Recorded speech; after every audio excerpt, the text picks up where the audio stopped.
Olá, eu sou Laura Bartelli, estou aqui com a minha mãe, Rosa Lia, e com uma convidada super especial. Nós temos em comum o Movimento Perfeito. A Rosa Lia é criadora do método e eu e ela somos instrutoras e nos formamos na mesma turma. A gente vai conversar com a Ellen. E ao longo do encontro de hoje, vão ter muitos assuntos. A gente quer falar sobre compulsão alimentar, a necessidade de aprovação e vários outros temas que, garanto, faz parte da sua vida também. Ellen, muito obrigada por estar aqui com a gente. É um prazer estar aqui com vocês, muito bom, muito bom. E essa convivência que nós temos, né, e essas questões em comum, eu acho que vão surgir aqui pontos de compatibilidade com muitas pessoas, porque são questões muito verdadeiras que a gente tem para contribuir, não só na questão das nossas formações, mas das nossas vivências. Então, é um prazer muito grande para mim estar aqui com vocês. Vai ser um movimento perfeito, né?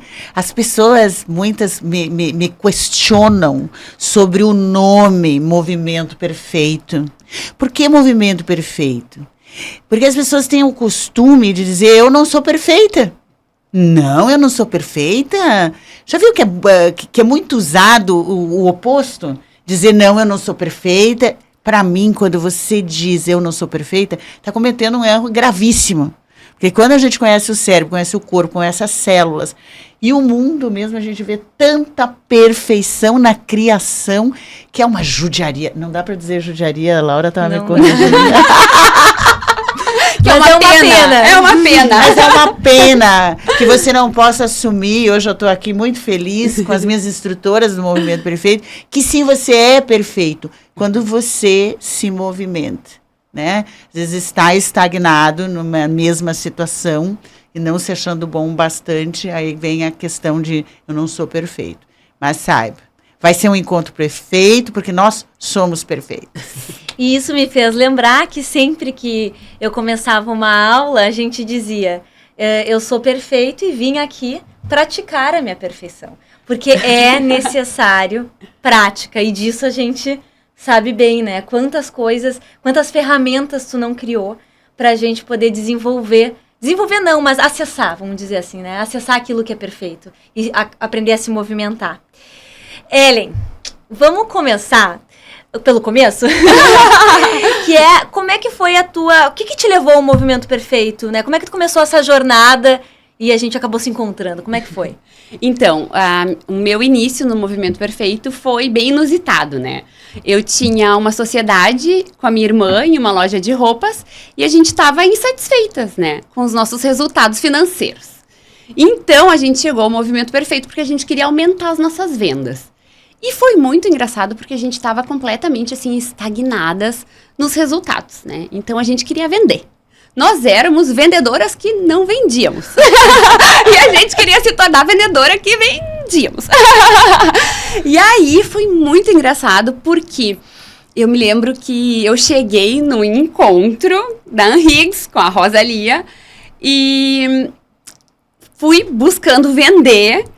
E cheguei lá e encontrei uma coisa muito maior, que encontrei a missão da minha vida, né? Então, estar aqui hoje, para mim, é uma grande honra. E é o que eu sempre falo, assim, pra Rosa e falo pra Laura também. Vocês são joias raríssimas na minha vida e são presentes lindos que Deus coloca, né? Eu acho que Deus coloca isso na nossa vida, pessoas que são presentes. Eu acho que o que de mais valioso a gente recebe na vida são as pessoas, né? E então, quando eu cheguei lá no Movimento Perfeito, eu encontrei um grande caminho, porque eu queria vender, né? Eu queria vender. Então, vou lá porque eu queria aprender a vender, porque tinha um curso de negociação. Olha só, me indicaram um curso de negociação para ver como muitas vezes as oportunidades na nossa vida, elas vêm disfarçadas. Foi assim. Foram dessa maneira que eu recebi a indicação. Tem um curso de negociação. Porque, de fato, existia, né, uma ferramenta que é a roleta do sucesso, lembra, Rosa? Era a roleta. Tinha várias questões, né? E tu mexia na roleta, e depois a roleta tu levava questões para que tu lidasse melhor com aquele sentimento, que nós estamos começando assim, de tem alguma coisa errada comigo, porque eu quero vender e não sou vendedora. Então, eu começava com várias objeções, e a gente ia girando a roleta, Muito legal. né? E ia entendendo como fazer diferente, usando o nosso potencial cerebral. E é bem interessante, né? Porque sair daquele lugar de estar se duvidando e se interrogando, onde é que eu estou errando, o que eu não estou fazendo certo, por que e a gente fica muito tempo nisso, né? O que eu estou errando, o que eu estou fazendo certo, por que não estou vendendo, por que não... Isso só te tranca na mesma situação, né? E ali a roleta mostrava, não, ao invés de se preocupar, vai para essa área, vai para essa área, vai para essa área. Era a roleta do sucesso. A roleta do sucesso, para trabalhar o quê? As nossas objeções internas, né? Porque quando a gente vai fazer uma venda, a gente tem que trabalhar com as objeções do cliente. Só que o que a Rosa ensinava, e que é muito pertinente, antes de trabalhar com a objeção do outro, tem que trabalhar com a minha própria objeção. Então, isso... Claro, faz muito sentido. Só que, o que acontece? Quando eu cheguei lá na Higgs, então, era um curso de negociação, que eu tinha recebido a indicação, só que o curso ia acontecer depois. O que acontecia antes lá na Higgs era uma palestra para entender como é que e como é que o método ia acontecer, como é que era esse negócio todo, que era tudo muito novo, né? Então, era uma psicóloga que estava inovando, né? Então, era algo, assim, inusitado que tinha que se descobrir, né? E aí eu fui lá para descobrir o que é isso. Bom, e aí a Rosa tava lá falando sobre o cérebro. E aí, quando ela mostrou o desenho do cérebro, eu, nutricionista de formação, que estava sentada lá na cadeira da Higgs, com a minha história, né, pessoal, com meu diploma de nutricionista, guardado na gaveta, porque tinha minha história, onde, quando me formei em nutrição, tive uma decisão. Não vou atuar como nutricionista. Porque quando eu fiz vestibular para nutrição, eu tinha uma questão de autoestima, de dificuldade com peso, de um histórico que com 9 anos eu fui obesa, e depois com 16 anos fui obesa de novo, e eu pensei, bom, eu vou fazer nutrição porque eu preciso me resolver. Vou estudar isso durante 4 anos porque eu preciso me resolver com essa questão, né? Quando chegou no último estágio da graduação, que era o estágio clínico, tinha uma paciente que tinha a mesma dificuldade que eu. E aí, eu dizia pra ela, olha, aqui tá a tua prescrição alimentar, tu tem que comer isso, isso e isso. Aí eu atendia ela toda semana. Quando ela vinha pro retorno, eu perguntava pra ela, e aí, como é que foi a tua semana? Tu conseguiu fazer aquilo que eu te orientei? Olha, Ellen, com relação ao que tu me orientou, tá tudo certo. Só que assim, eu brigo com meu filho nos finais de semana, quando ele vem passar os finais de semana comigo. E quando eu brigo com ele, é só a comida. Não tem. E aí, aquilo lá que tu me disse, assim, é bonito, só que não, né? Não serve, né? E aí, eu olhava pra ela e dizia, pois é, porque era a mesma coisa que eu sentia. Então, eu tive uma decisão quando eu me formei em 2009 na Unicinos, que foi a universidade onde eu me formei, lá em São Leopoldo. O que eu aprendi até aqui não me serve. Porque a experiência que eu tenho de vida, eu já sei o que comer. Estudei 4 anos, também já sei o que dizer para as pessoas comerem. Não serve. Não serviu para mim, não serviu para quase disse o nome da paciente. Começa com pá. Não serviu para ela, não, né? Então, assim, se é para ser assim, eu não vou ser nutricionista. Isso aqui não me serve. Por isso que eu abri a loja de roupas e fui empreender. Uhum. Nesse caminhar eu conheci a Rosa. Bom, e aí eu queria vender mais. Só que quando eu cheguei lá na Higgs, o que a Rosa me apresentou? O cérebro. E quando a Rosa mostrou o sistema amidalar, o nosso sistema límbico, ela estava mostrando lá como é que funcionava o nosso sistema amidalar, que o cérebro ele é o quê? Impulsivo, reativo, compulsivo, procrastinador por natureza. E naquele momento, a Rosa tinha um cronograma que ela dividia por áreas, né? Ela falava cada mês sobre um tema. Lembra que eu tinha chegado no mês da negociação. Então, era o mês que ia ter o curso da negociação. Então, ela estava explicando todo esse conhecimento voltado para vendas, né? Só que, na minha cabeça, já estava rodando todo esse sistema com relação à alimentação. E eu entendi, não, tá aqui, ó. Por que que eu como quando eu não tô bem? Tá aqui porque que a papa xixi come também. Tá aqui porque que tu tem uma prescrição alimentar e ela não serve. Tá explicado.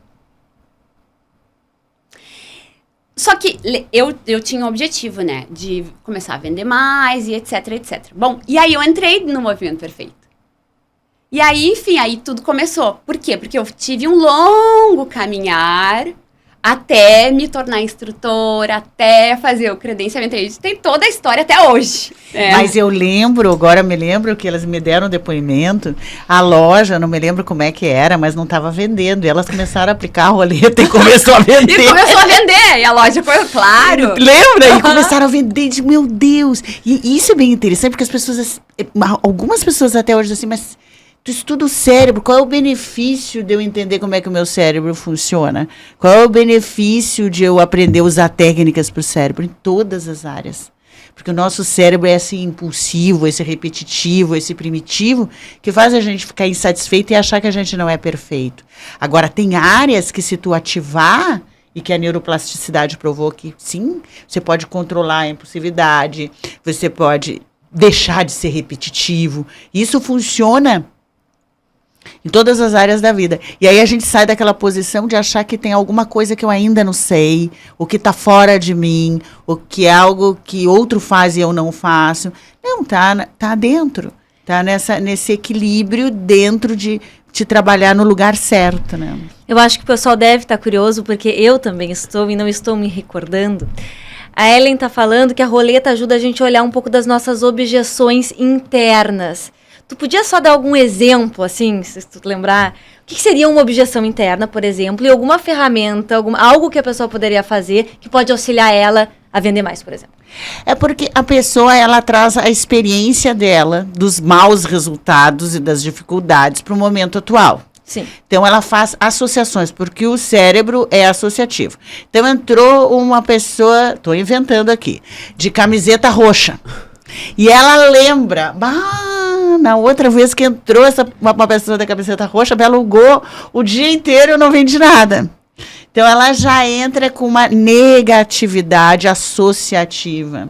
Né? Então, quando a pessoa tem um problema numa área da vida financeira ou de venda, ela traz lá todas as experiências automaticamente, com gatilhos que ela nem sabe. Então, começa a ser objeções. Ixi, entrou acompanhado. Ixi, vai me dar uma confusão aqui. Porque quando entra o casal, a venda é lenta. E todas as coisas que a gente vai criando em função da nossa experiência, e a gente não é neutro. Então, a gente não recebe aquela pessoa com a neutralidade e com o entusiasmo. E é bem interessante, porque eu trabalhei muitos anos em venda, em franquias, né?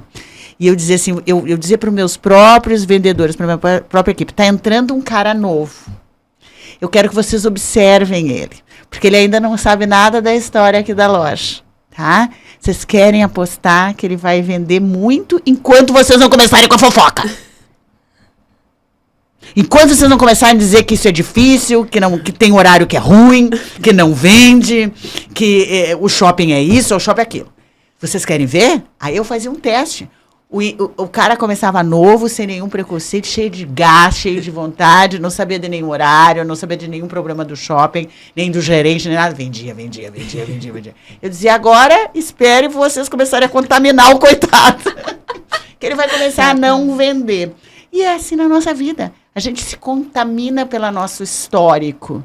E diz, tá chovendo hoje, não vai ter venda. Não é assim. Então, essas são as objeções que a gente precisa, não só na venda, mas com relação à nossa saúde, com relação aos nossos relacionamentos, que às vezes não tem um movimento perfeito, porque a gente coloca aquela pessoa num rótulo. Eu já sei muito bem como é que essa pessoa vai agir. Eu já conheço muito bem. Já sei.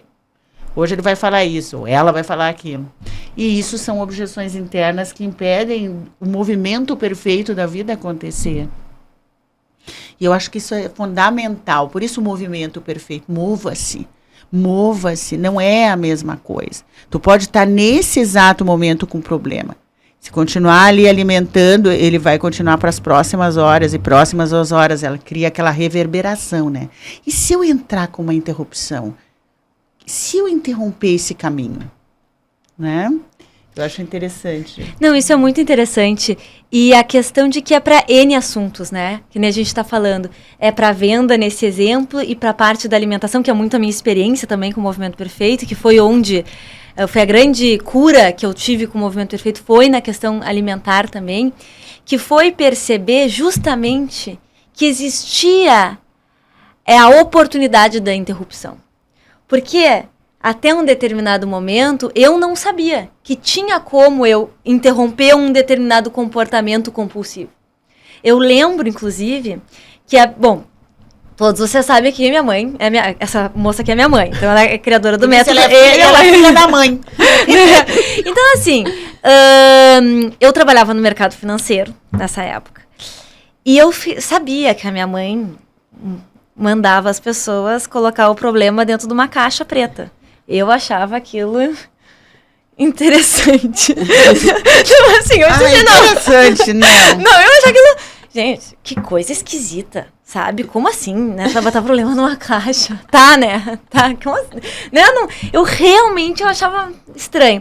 Mas eu fui dar uma chance, e a primeira chance que eu dei não foi pra questão alimentar também, foi outra coisa. E eu comecei a ter resultado. Né? Comecei a ver assim, nossa, quando eu foco no que eu quero e quando eu dissolvo os meus pensamentos limitantes, né? Que dizem que eu não vou conseguir e tal, e jogo na caixa preta, dá um certo resultado. É muito bom. Porém, não vai funcionar para uma doença, eu pensava. Que o que eu tinha era uma doença. O que eu tinha não era algo que uma caixa ia ajudar, entendeu? Até que eu dei o voto de confiança, porque eu já tinha tentado de tudo, e comecei a usar a ferramenta para essa questão. E eu lembro, assim, que era uma fita que tocava na minha cabeça diariamente, né? Uma fita de pensamentos. Eu tinha vergonha do meu corpo, eu achava que aquela roupa nunca ia ficar boa, eu me comparava com o outro, eu sabia o que eu ia comer de manhã, de tarde e de noite, e eram diariamente os mesmos pensamentos. Não parecia que eu tinha alguma escolha. E com a caixa preta e fazendo o exercício, eu comecei a me dar conta que dava para dar uma pausa. Se era uma fita, dava para uma pausa. E na pausa tinha um alívio tremendo. E o alívio que no fim do dia eu começava a me dar conta que era o alívio que eu queria sentir ao estar magra. Opa, eu posso sentir então esse alívio agora. Que incrível. E aí foi todo um processo.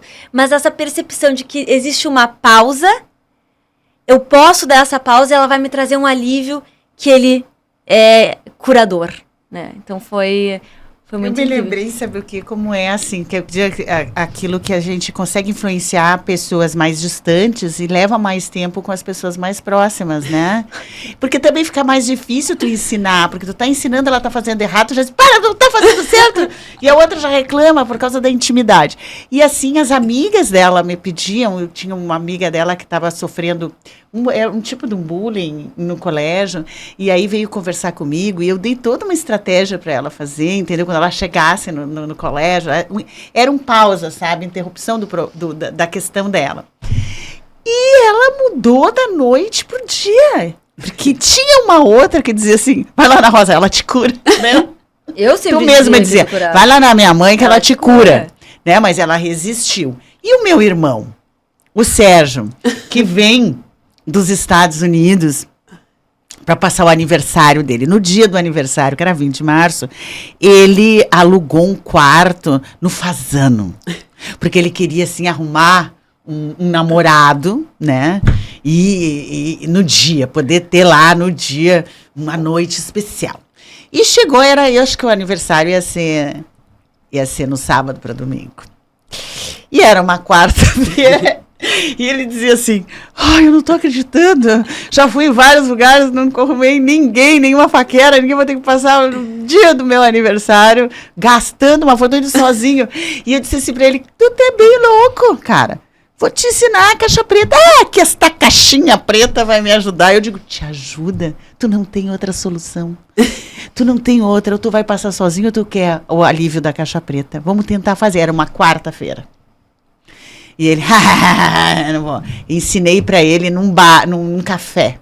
Faz assim, assim, assim. Mas ele tava cheio de lixo mental, sabe? Não tenho mais idade, é difícil, ninguém tem interesse, eu não tô bem. Blá, blá, blá. Eu digo, joga tudo na caixa. Fui fazendo a caixa com ele. Quarta.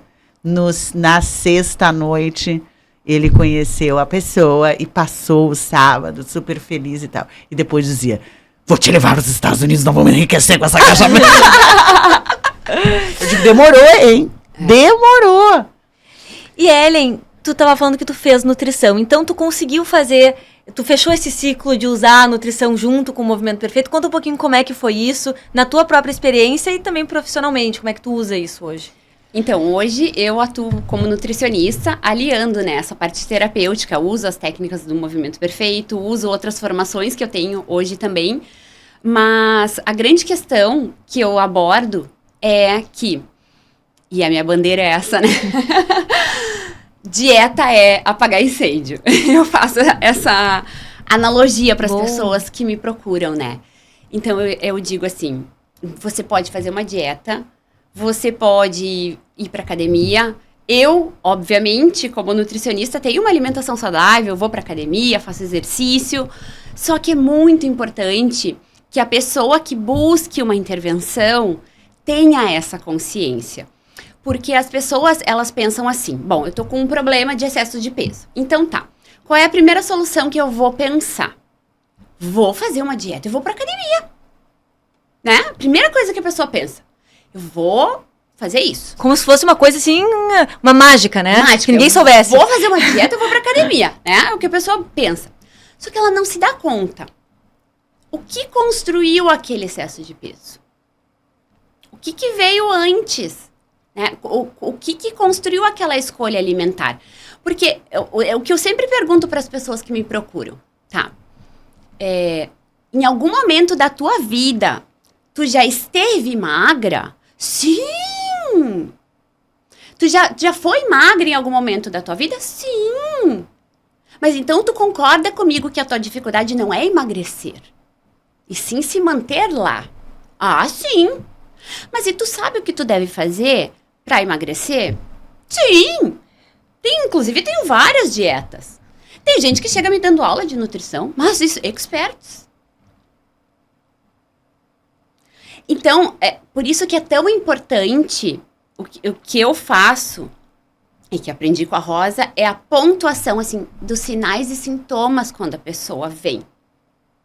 Qual é a tua dificuldade? E quais são os sinais e os sintomas dessa tua dificuldade? Por quê? Porque aí a pessoa toma consciência do quê? Que a dificuldade dela não tá em não saber se ela tem que comer o arroz negro, o arroz vermelho, o arroz integral. Não.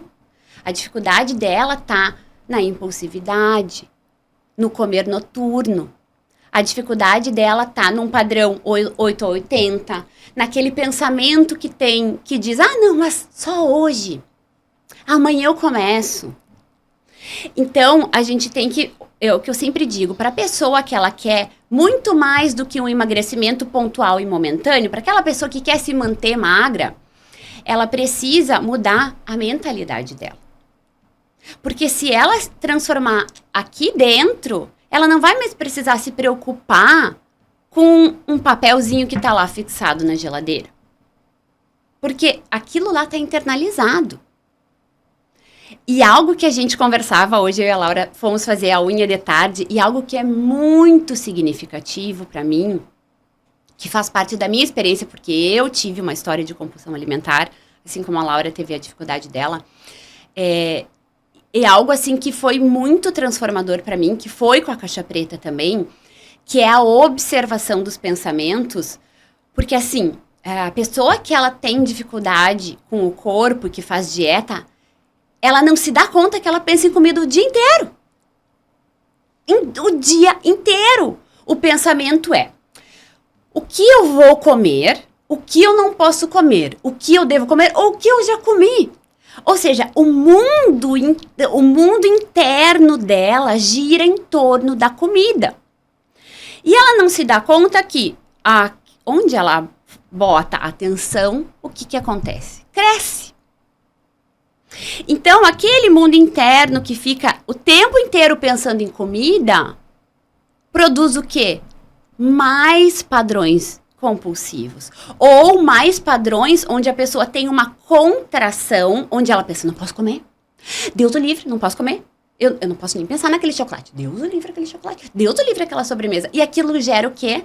Tanta resistência que ela cria uma opressão e ela faz o quê? Ela não resiste àquele alimento e ela vai com tudo. Vocês sabem que uma das últimas pesquisas que eu achei bem interessante agora de neurociência foi a questão dos horários e o cérebro. E aí só reforça a importância de antes de dormir fazer a caixa preta. Então é mais uma pesquisa que confirma a importância dessa técnica que eu ensino a fazer antes de dormir. E o horário tá a questão da noite, o nosso cérebro se torna mais impulsivo. A compulsão acontece à noite, principalmente depois da meia-noite, onde existe uma enxurrada de pensamentos negativos. Então, foi comprovado. A pessoa fica, inclusive, assim, questões de suicídio acontecem depois da meia-noite, questões compulsivas depois da meia-noite, questões de conflitos de relacionamento depois da meia-noite. Então, foram estudadas o que realmente a noite produz no cérebro e como a gente pode interromper esses padrões. Né? Eu acho que vocês devem, a Ellen como nutricionista, ter esse relatório na hora de pegar os sinais e sintomas, que a pessoa diz assim, eu como mais à noite, eu não me seguro à noite, né? E o quanto eu parar para pensar sobre os meus pensamentos, porque a caixa preta, assim, não é eu refletir sobre os meus pensamentos, não, tem uma estrutura em que eu me coloco numa posição distanciada e penso sobre os meus pensamentos. Né? E separo. No momento que eu separo o que eu estou sentindo do que eu estou pensando e da situação, eu crio uma neutralidade e paro a impulsividade. E se isso se torna um estímulo repetitivo, a gente consegue produzir a neuroplasticidade. Porque a neuroplasticidade é ativar repetidamente uma região nova do cérebro. A gente tem uma região que é mais resiliente, que ela precisa, que é o córtex pré-frontal esquerdo, de uma racionalidade programada. A impulsividade é outra área. Então, quando eu começo a praticar a caixa preta, eu começo a exercer a musculatura de uma programação nova. Que não é só pensar, eu quero ser magra. Não é só querer ser magra, porque isso é só um pensamento. A caixa preta é pensar sobre este pensamento. É outra área cerebral. Então, quando tu começa a fazer essa musculatura funcionar, tu tá realmente ativando uma área nova do cérebro. E essa fica mais fortalecida e vai controlando a impulsividade, que é um sistema natural. E uma coisa bem importante sobre isso que tu está falando, além da neuroplasticidade, é a regulação emocional. Porque o comer noturno é um sinal que aparece na maioria das pessoas. Por quê? Porque o que a pessoa quer, na verdade? Ela quer o alívio que a comida traz. Ela não quer o alimento. O alimento é só o meio. Resultado. A pessoa não se dá conta. O alimento é só o meio de trazer o alívio. Porque a comida, ela faz o quê? A regulação emocional. A pessoa não aprendeu outra forma de regular a emoção. Por que a gente ensina a ferramenta? Porque a ferramenta, ela faz a regulação emocional. Que a pessoa, ela aprendeu em algum momento da vida fazer a regulação emocional pelo alimento. Mas é claro, agora tu observa assim, para pensar o que acontece com o bebezinho, o aprendizado dele, com relação a um cuidador, ou um outro ser humano. Ele aprende muito cedo, assim, tô com frio, vem alguém e me cobre, né? Vem alguém, ele não consegue fazer sozinho. Tô com fome, vem alguém e me alimenta, né? Tô com sede, tô com fome, tô com dor, vem de fora algo. Por isso que a gente fica depois tão necessitado da aprovação do outro e do outro, achando que o outro é fonte. É para um bebezinho. Mas aquele cérebro primitivo, ele continua acreditando que está lá fora o quê? A gratificação e o acolhimento. E essa gratificação vem do quê? Das relações que ele tem e da comida. Então, depois, quando eu estou aflito, quando eu estou me sentindo incomodado, o que automaticamente o meu cérebro pensa? Comer ou pessoas. Não é comer as pessoas, mas comer as pessoas. Ou comer pessoas. Não, e assim, agora, já que a gente está falando disso, esse alívio que também pode vir de outras compulsões, né? Porque, de repente, o álcool, as drogas, as compras, os jogos, os vícios de uma forma geral. Aconteceu contigo, eu não cheguei a ser compulsiva, né? Mas assim, sabe? Eu mereço, tô precisando comprar uma roupinha. Eu mereço, tô precisando de uma bebidinha. Eu mereço. Então, essa questão do mereço, vê como a gente diz assim, eu mereço o quê? Um doce. Eu mereço uma comida. Eu mereço jogar, porque ali tem gratificações. São as gratificações que podem virar compulsivas. Porque o nosso cérebro, ele é primitivo nisso. É mais fácil. Então, eu preciso desenvolver... Gostei muito da palavra, eu vou usar parecida, regular. Eu preciso regular. Eu preciso ter pontos de ajustes. As técnicas, quando eu digo, comece a aplicar uma técnica de manhã e uma de noite. 10 minutos de manhã e 10 minutos de noite. Eu estou dando ponto de regulação, ponto de ajuste ao quê? A esse lado primitivo e impulsivo. Por isso as técnicas são fundamentais. Muito mais fundamentais do que ficar falando sobre o meu problema. Porque isso vai crescendo dentro do cérebro, é isso que tu sentiu com a técnica. Eu posso ter pausas. E nessas pausas eu sinto alívio. Porque uma coisa importante em relação a essa pausa, além da pausa e do alívio, a consciência que muitas vezes a gente acha hoje em dia que é óbvio, porque a gente já tem esse conhecimento, essa experiência, né? Mas o poder que os pensamentos possuem, né? De toda uma química, de toda uma forma de eu ver o mundo, de tudo que eu vou fazer a partir de um pensamento. Os pensamentos não são inocentes, né?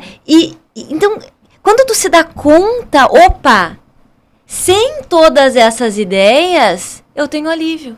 Sem todas essas ideias, essa impulsividade diminui. Sem todas essas ideias, não tem toda essa comparação. Porque sem todos esses pensamentos, existe um possível bem-estar que a pessoa está buscando, né? Através de uma comida, através de N coisas, né? Então, é libertador, realmente. E por exemplo, vou trocar um pouquinho só do assunto, porque aconteceu comigo na quarta-feira, né? Eu comecei, foi na quarta, eu fui levar o Noah, foi na quinta. Eu fui levar o Noah, filho da Laura, na escola, né? E comecei a receber ligação da minha gerente, mais um site pirata. E, assim, já estava num acúmulo, né? Mais um provedor que não está funcionando e que as coisas estão acontecendo. E eu comecei a ficar muito tensa com aquilo. E é natural. Quando tu começa, é um turbilhão. Vocês já observaram que quando vem uma coisa negativa, ela não vem só? Ela não vem só. Ela vem outra e uma outra. E por que ela não vem só? Porque a gente extrai do mundo o que a gente projeta nele.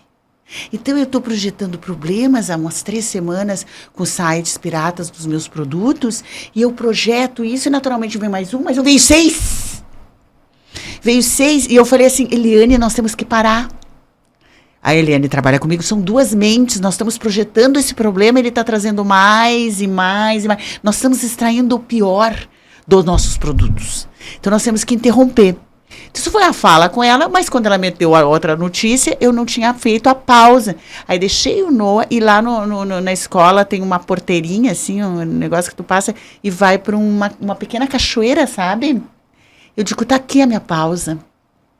Eu preciso parar aqui e entender o que está acontecendo comigo. E me sentei ali.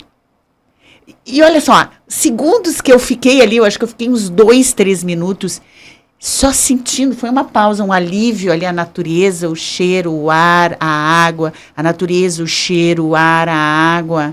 E aí eu falo aquilo que eu falei para ti, agora vai chegar algo bom, porque eu saí dessa frequência, agora vai chegar alguma coisa boa, né? E chegou. Logo depois chegou, entendeu? Chegou ela disse, olha que chegou uma coisa boa. Chegou um dinheiro que eu precisava, entendeu? Ó, tá chegando, estão botando na tua conta e tal. Então, aí tu fica pensando que a gente já questionou, assim, essa chegada de coisa boa não é uma coincidência, assim, do nível da tua frequência que tu tá. E essa chegada de coisa ruim também é a tua frequência anterior que foi te trazendo. Então, essa pausa reguladora que tu falou é muito necessária como estilo de vida. E como a gente não se dá conta, né? Não. Porque é aquela palavra, né? A manada. A maioria das pessoas estão aonde, né? Lá embaixo. Lá embaixo, quando a gente usa, né? Lembra da tabela vibracional? O nosso instrumento, né? Então, quando a gente usa uma escala de emoções, a gente vai pensar, né? A maioria das pessoas, elas vibram num nível de neutralidade, de amor, de alegria? Não. A maioria das pessoas, elas vivem no medo, na culpa, na apatia, porque é muito mais fácil a gente descer. É contagiante, né? Então, é um esforço. A gente tem que... É um esforço. Não, mas a gente vou te dizer. É uma dedicação. É uma dedicação. Sabe por quê? Porque é verdade. Ontem na live um cara disse assim, como é verdade, eu não estou aqui inventando. Eu tenho um problema, eu recebo muitos preconceitos por causa da minha cor. Né? E como resolver isso? Você pensa muito nisso. Tema polêmico para o filho da mãe. Atenção, vamos ver nos comentários. Mas é uma polêmica, porque pensa assim, se eu penso muito, existe preconceito? Existe. Existe o mal? Existe. Existe o problema? Existe. Mas também existe outro lado. Uhum. O nosso cérebro é desenhado para ver o preconceito, para ver o problema e para ver o mal. Uhum. Por uma questão de proteção. Então é mais natural que a gente enxerga isso. A gente precisa se preparar para enxergar o oposto. Então, se todos os dias eu penso no preconceito que as pessoas têm com relação à minha cor, eu vou acabar vivendo isso intensamente. Eu vou extrair do mundo pessoas que são racistas. Eu vou ver muita gente assim, porque elas existem. Essa é uma realidade difícil, né? É exatamente isso, né? É que assim, a gente tem que falar um pouco mais sobre isso para as pessoas entenderem o que a gente está querendo dizer. Mas é só você fazer um exercício, né? Aliás, eu tenho um exemplo, já vou dar para vocês. Mas assim, é só fazer o exercício. Você sai hoje pensando, né, o quanto o mundo tem coisas bonitas, incríveis. E você vai encontrar por onde você andar. E o contrário é verdade, porque tudo está disponível. Eu acho muito importante a gente perceber, porque as pessoas que elas vivem, vamos dizer, o preconceito de N formas, né, elas estão daqui a pouco com uma dor, com uma emoção que ela é forte, e ela é legítima. Porém, tu quer uma mudança. Isso é a tua intenção. Tu tem que lembrar. Qual é a minha intenção? Minha intenção é viver menos disso. A minha intenção é uma mudança. Né? E você pode ser um ativista nessa mudança. Mas para ser um ativista, você tem que ter energia.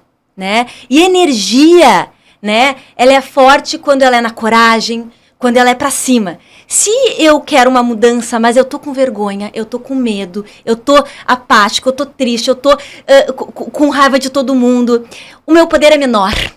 Então tem mais funcionalidade se você começar a olhar porque você quer que seja diferente e tá mais próximo das pessoas que também pensam assim.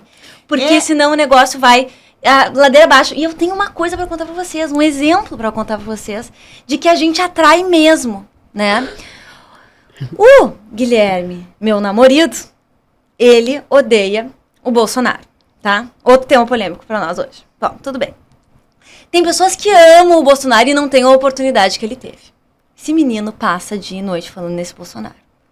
A gente vai pra missa lá da Nossa Senhora Aparecida. Tá, o Bolsonaro. Tu acredita? Eu não acreditei. A gente tava na missa, a gente chegou lá 2 horas, foi embora às 3 horas. Exatamente o tempo que o Bolsonaro conseguiu entrar a 2 metros de distância do Guilherme. Todo mundo em volta. Mito, mito. Eu não sabia o que fazer. Como que ele foi parar ali? E depois foi motivo da nossa conversa na volta toda. Olha a força que tem. E de verdade, né? Então a gente tem que tomar cuidado, ficar atento pra gente poder construir mais do que a gente quer e não construir mais do que a gente não quer. Então, é a mesma coisa já nesse tema. Uma cliente me manda no inbox assim, Rosa, tô com muito medo. A facilidade do xingamento que uma pessoa tem em relação à outra. A facilidade da crítica. A facilidade. Assim, é uma vírgula que tu usou errado, vem 3, 4 falar. Né? E eu adoro observar algo assim, o padrão da crítica, né? É muito fácil a gente julgar o outro. E quando eu sou criticada, eu fico pensando assim, ó, eu gostaria de ver essa pessoa que tá me criticando, quais são as ações dela para ajudar as pessoas que estão perto dela. Porque, na maioria das vezes, a pessoa que tá sendo cruel contigo é aquela que não tá fazendo pelo próximo, nem aquele próximo que tá mais perto dela. Então, às vezes, a gente tá levantando uma bandeira, como eu, a bandeira do emagrecimento, tentando e, graças a Deus, conseguindo ajudar muitas pessoas, e a gente aqui espalhando a nossa verdade, aquilo que a gente acredita, o nosso conhecimento, a Rosa com o conhecimento do cérebro, a Laura também, a gente com a nossa verdade, com o nosso amor. E, às vezes, a gente vai olhar e a gente recebe críticas, a gente recebe palavras de pessoas que estão fazendo o que pelo próximo, sabe? Então, eu acho que uma coisa importante é a gente conectar com algo que une todos nós, que é a humanidade, né?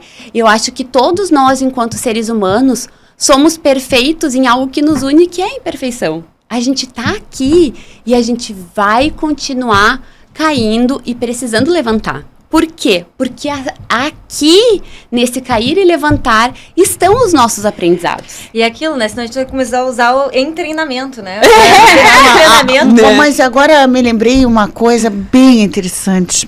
O HeartMath Institute trabalha com coerência cardíaca global.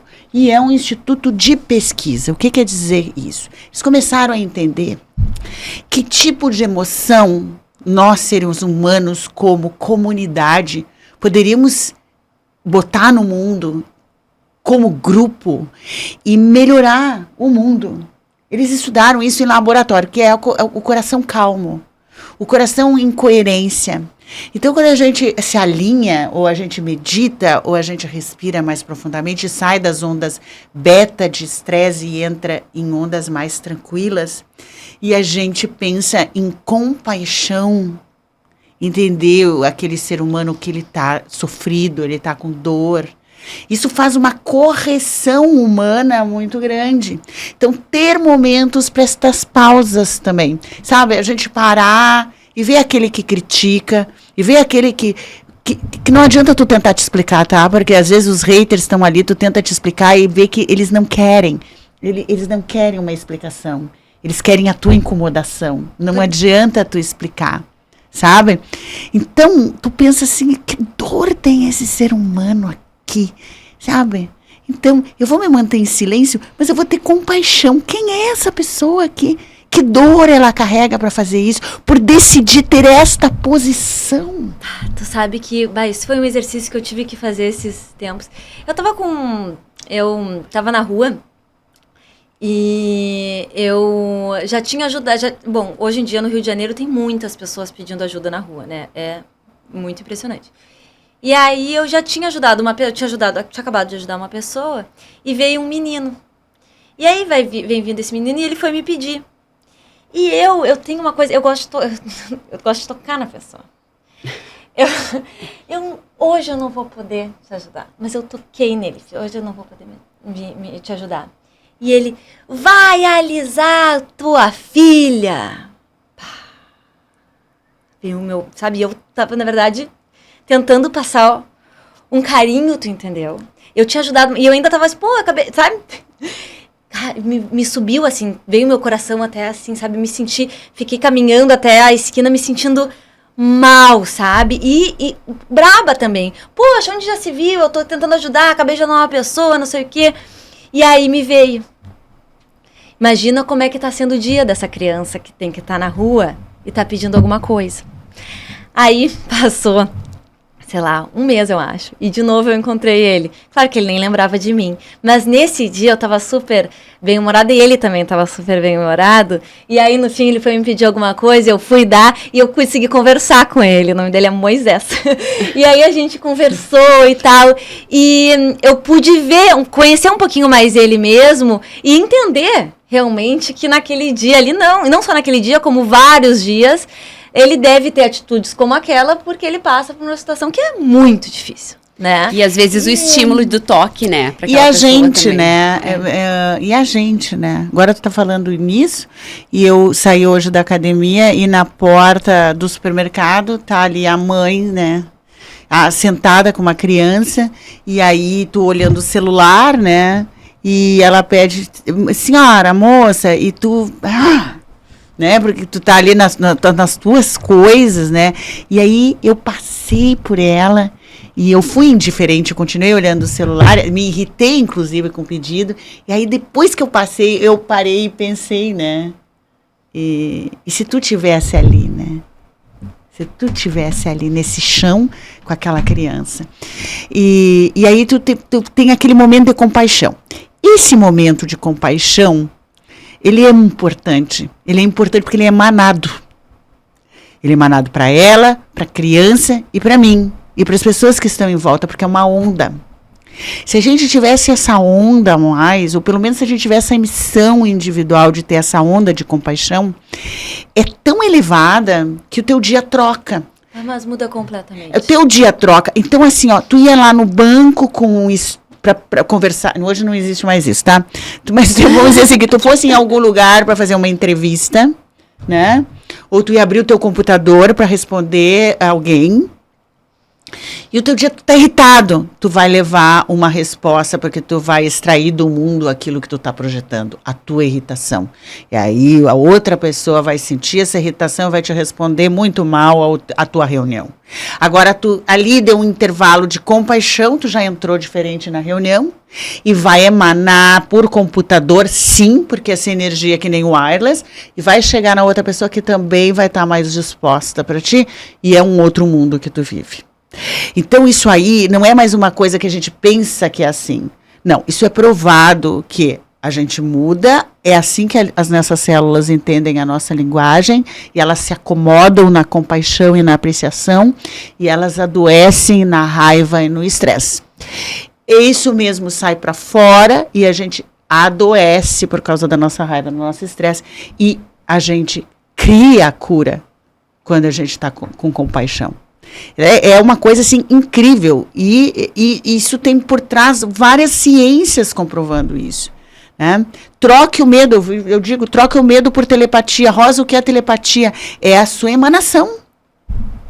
Porque assim, quando tu tá mesmo quando tu tá pensando numa pessoa de forma negativa, ela chega na tua vida. É. Guilherme que eu diga. Ele vai experimentar muito disso. Onde ele vai encontrar mais isso. Ou vai encontrar outro igual o Bolsonaro. É, quando não é ele mesmo. Porque a repetição, né, na nossa vida. Então, às vezes sai uma pessoa e chega outra igual, só muda o nome. É que a gente tem que começar a se questionar, né? Quando eu saio, qual é o meu questionamento? Porque então nem sai. Não, e que né? ilusão. Exato. Que ilusão essa coisa, né? Olha o tanto de atenção que a gente coloca no mundo externo. É. Achando, sim. Então, eu tô aqui tentando como se eu estivesse querendo salvar o mundo do pior, né? Eu sei quem é o melhor, eu estou tentando salvar o mundo do pior. O mundo hoje tá assim. Eu olhando pra fora, e brigando, e brigando, e brigando, e brigando. Quando não é possível uma mudança se não interna. E se interna, tu muda completamente a tua vida. Isso parece um clichê, mas a pessoa não vive isso. Mas se ela começa a experimentar com pequenas coisas, por isso que as práticas são importantes, tu começa a perceber que o mundo externo, ele é uma projeção. Essa frase é importante, de novo, tu falou. O mundo externo, ele é uma projeção. A gente pode dizer algumas coisas aqui que são fatos sobre esse momento, né? Então, estamos aqui no nosso podcast, sexta-feira à noite, ok, legal. Mas a experiência que cada um está tendo, a realidade que cada um está vivendo, é sobre o que está acontecendo dentro, é dos olhos para dentro e não para fora. E isso o tempo inteiro. Né? Então, a importância da gente perceber se a gente quer qualquer tipo de mudança, e às vezes levantando bandeiras, né? E que tá bom, importante, tá bom. Mas como é que eu faço para mudar daqui para dentro? Porque senão não tem solução, né? Não tem jeito. Eu tava pensando, ver se vocês já se observaram, porque já aconteceu com vocês. Porque a gente tem que, vivendo em sociedade, a gente tem necessidade de aprovação. Não adianta dizer, não, eu não estou nem aí para o outro. O que o outro pensa não me diz respeito. Te diz em certo nível, tá? A gente vive em sociedade e essa necessidade de agradar é igual a necessidade de permanecer no bando, bem lá na sobrevivência, não é? Eu preciso andar em bando, não vou desagradar as pessoas. Então, a gente tem essa necessidade. Mas o ruim é quando a gente esquece da gente para agradar.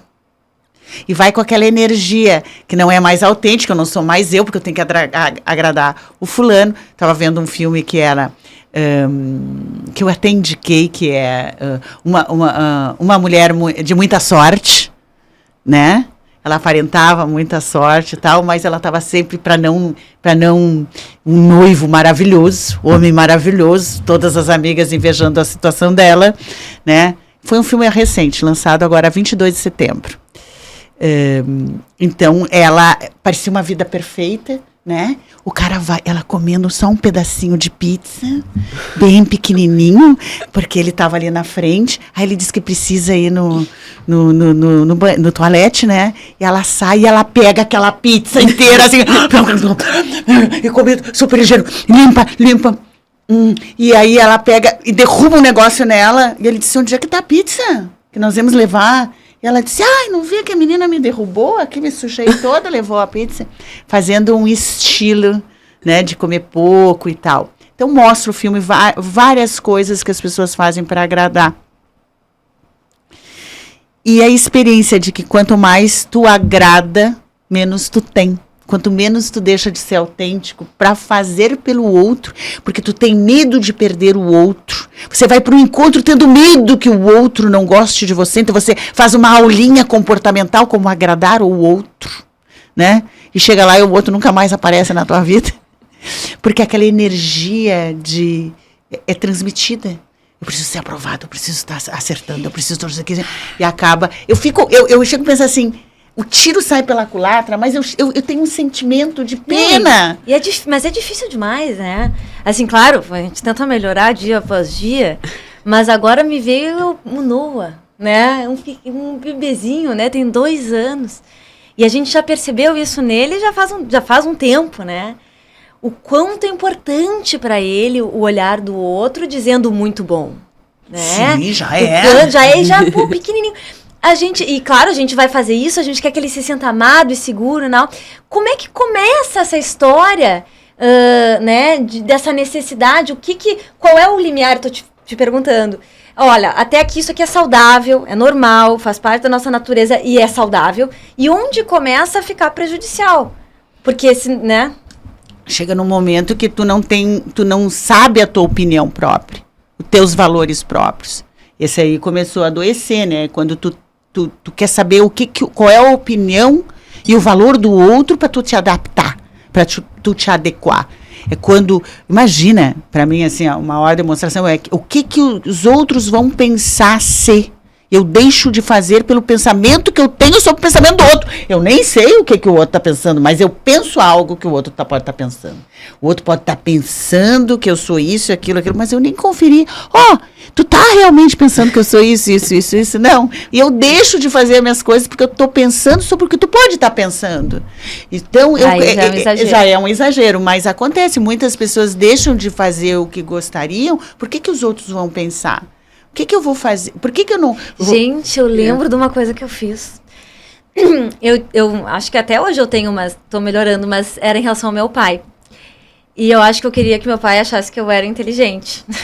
E aí eu bolei uma conta, eu fiz uma conta na calculadora, tipo assim, 138 vezes 67.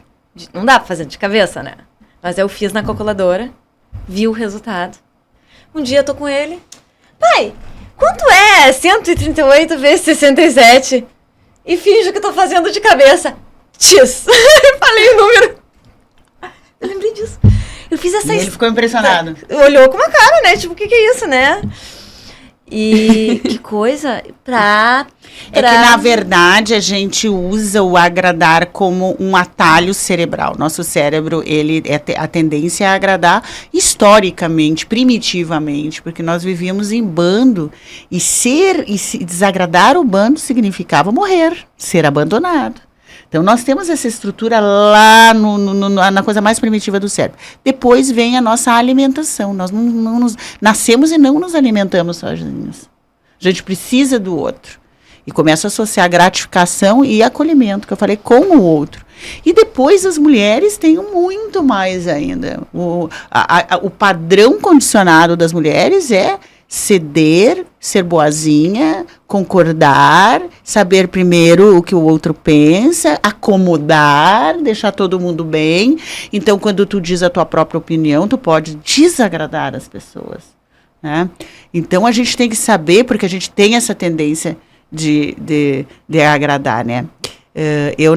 Recente, porque eu me lembro das minhas coisas recentes. Vou falar isso, vou parar, que a Ellie, coitada, não tô deixando a Ellie falar. Nem eu. Nem tu. Então termina e a gente vai deixar. Não, eu tô falando. Eu também não estou deixando a Ellen falar, porque eu também tô vou contar. Cuidado, então, agora eu começo. A necessidade eu digo, eu tava descendo a escadaria, a escada rolante. Na verdade, eu estava antes sentada fazendo uma coisa e vem descendo a escada rolante um cara que eu já vejo na academia, que é um gato, sabe? Acho o cara mais bonito da academia, certo? Ele vem descendo na hora que eu tô parada ali. Eu digo, e agora? Ele já tinha trocado uma ideia comigo. Vai agora, vai atrás. Não vai. Aí quando eu olho assim, para a direita. Um outro que eu já tinha visto, que é o moreninho do judô, também.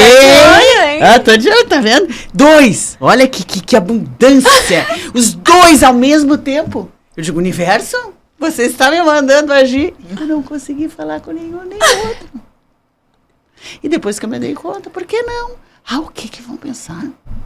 A gente tem essa coisa que a mulher não pode tomar a iniciativa, não pode tomar a decisão. Deixei os 2 escapar.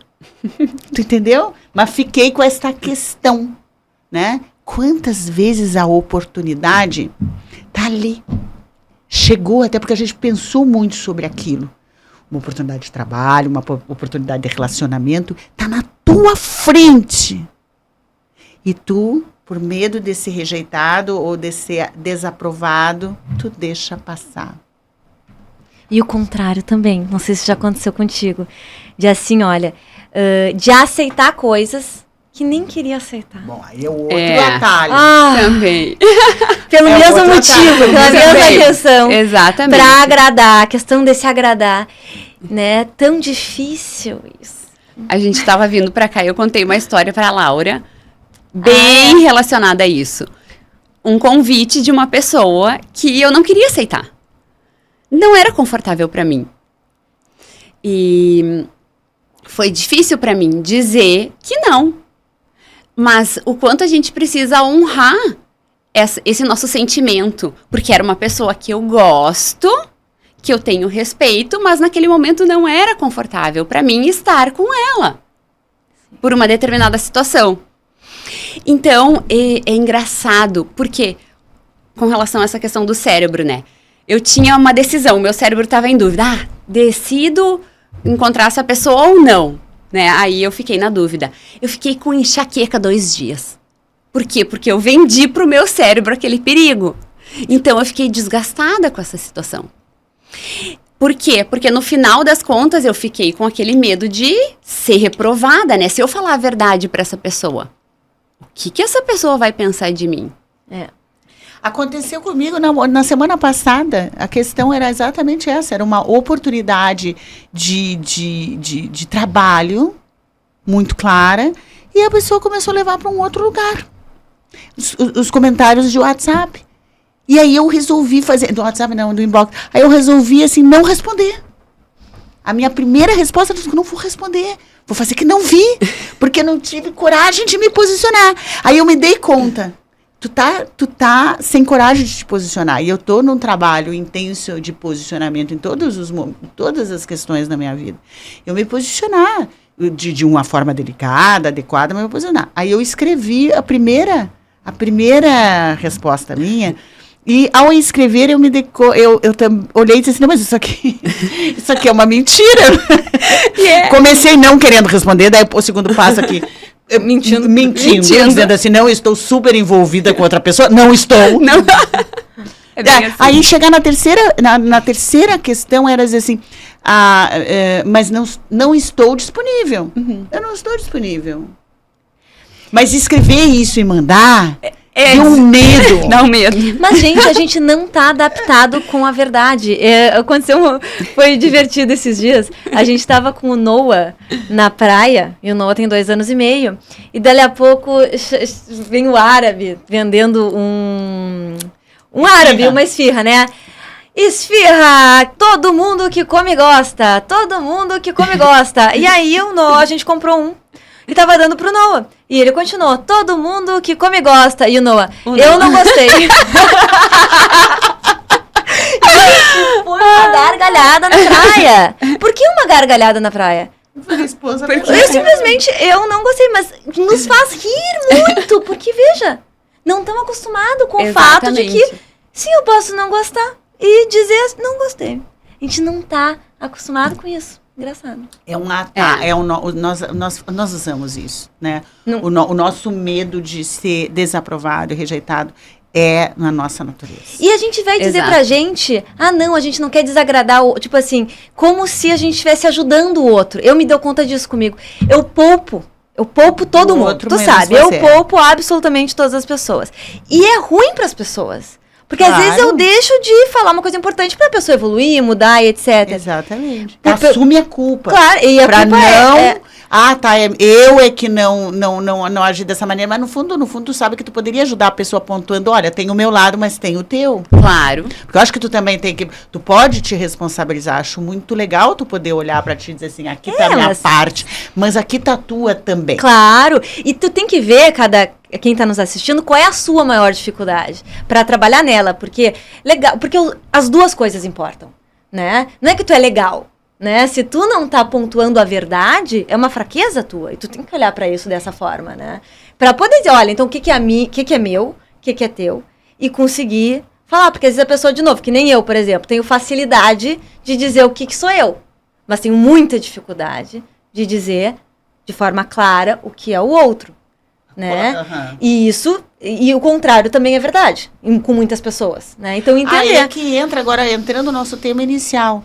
Por que das compulsões? Porque são compensações. Compensações do quê?